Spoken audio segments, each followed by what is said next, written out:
Hey guys, welcome back to the Interceptor. We're here with Alliance War Season 58, number 4, and AOH has matched up against...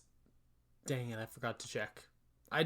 Didn't I do this already this season? I forgot to check, and then I had to wait for the boosting thing to go down. Like, I'm sure I'm going to recognize who it was, but I was so behind on the videos that I can't remember which war was which. I know what War 6 was, because that's the one that just ended, but... Okay, C.Av, yeah. Okay, against C.Av, War 4. And we have 2 hood fights today. So the first one, we are bringing our rank 3 hood over here to Node 8 Dark Phoenix. Node 8 Dark Phoenix, not the worst placement I've seen, but hood is basically the hardest Dark Phoenix counter in the game, if not one of the hardest ones. And this is a node that kind of encourages hood. Now, I also want to make a point to say in this video that this is the first war since the Saga change. So they decided to update Saga mid-season, which made a lot of attackers that were extremely common basically unusable in certain matchups where the fight should be around 3 minutes long. They now time out because the Saga difference is that the damage is roughly halved. Not exactly, roughly halved. And Dark Phoenix does not do anything. Like, Hood counters Dark Phoenix so well that she essentially cannot do anything. You're going to fail her Nova Flames from getting on you like 65% of the time, as long as you have a Fate Seal up. Like right there, we just failed it. And the nice thing is that whenever you fail the Nova Flame from being placed on you by ability accuracy, you actually keep the charges from hitting her after.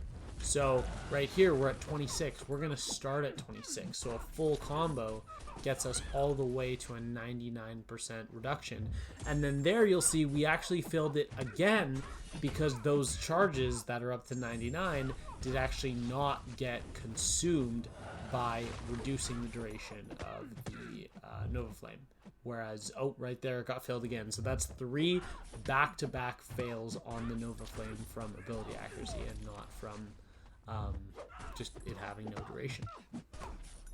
But yeah, with Hood, if you can't just L2 cycle the whole fight, then what you're going to want to do is, there, I wasn't sure if that would push to L3, but I'm glad it did not. You're just going to want to push to L2 and bait it out. And then here we do a heavy that does kill her. Her personal immortality that triggers at 1% health, at 1 health technically. It is subject to ability accuracy. So when with Hood, as long as you have a Fate Seal up, 65% of the time you are going to fail it. And that is what happened there. Had it not failed, there was nothing she could have done. The fight was already over, so there was no risk there. But we are now boosting up for our second fight with Hood this war.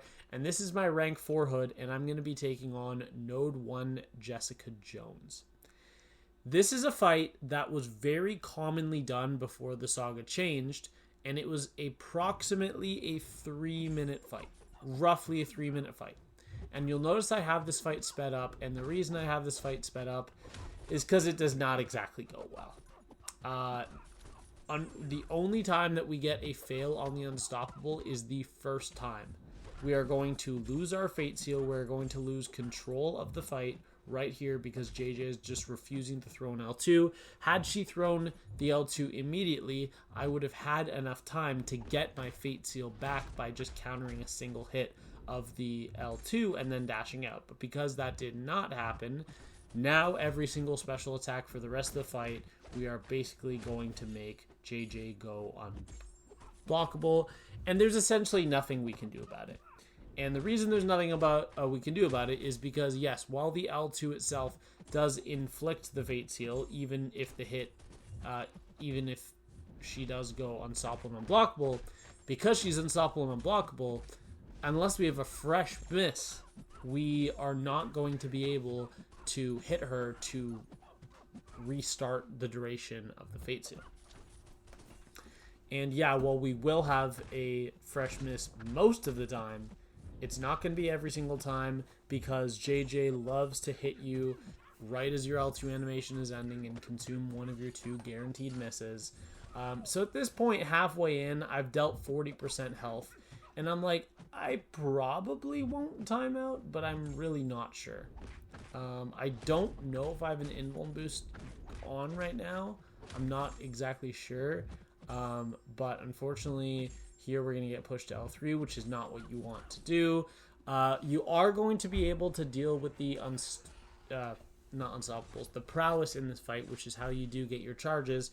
However, if I could point something out to you, in a fight like this where you're not going to be spamming your special 2 because of the unstoppable, there is no reason to have Hood.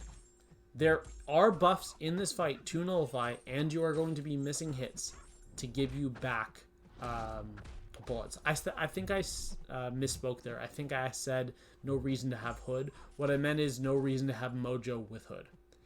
Mojo in a fight like this does nothing. That synergy is just a wasted spot.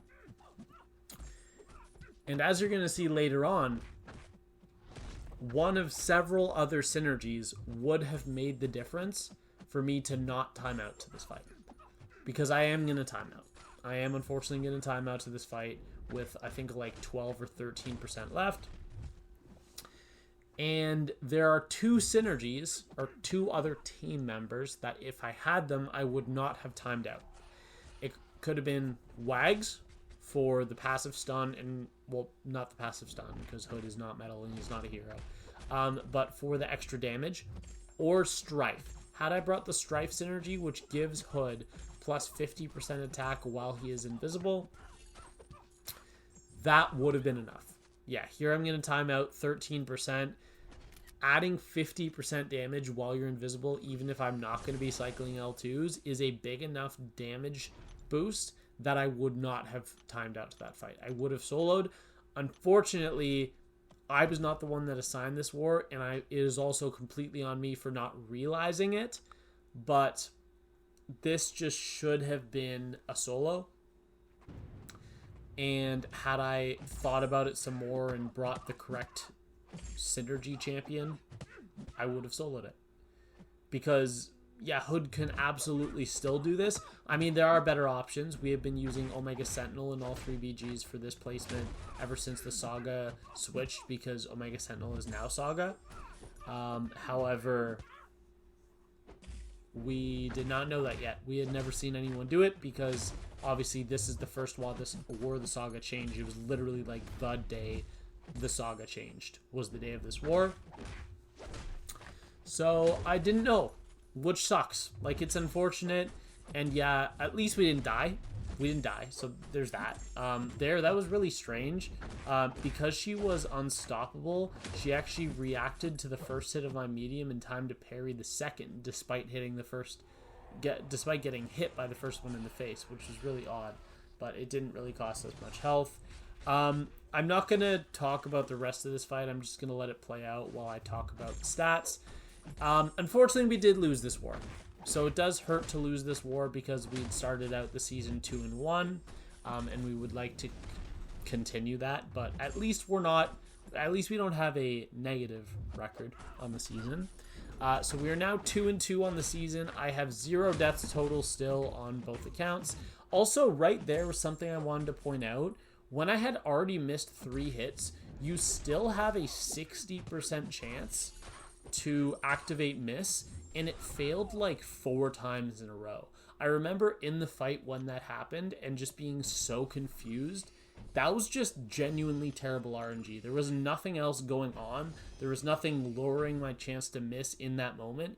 I just got a 40% chance to activate 4 times in a row. Like something absurd like that. I remember seeing it, looking at my charges, being like, am I doing the math correctly? Yeah, I was. I was just getting insanely unlucky. Now, it didn't matter. The fight did end up going down right there.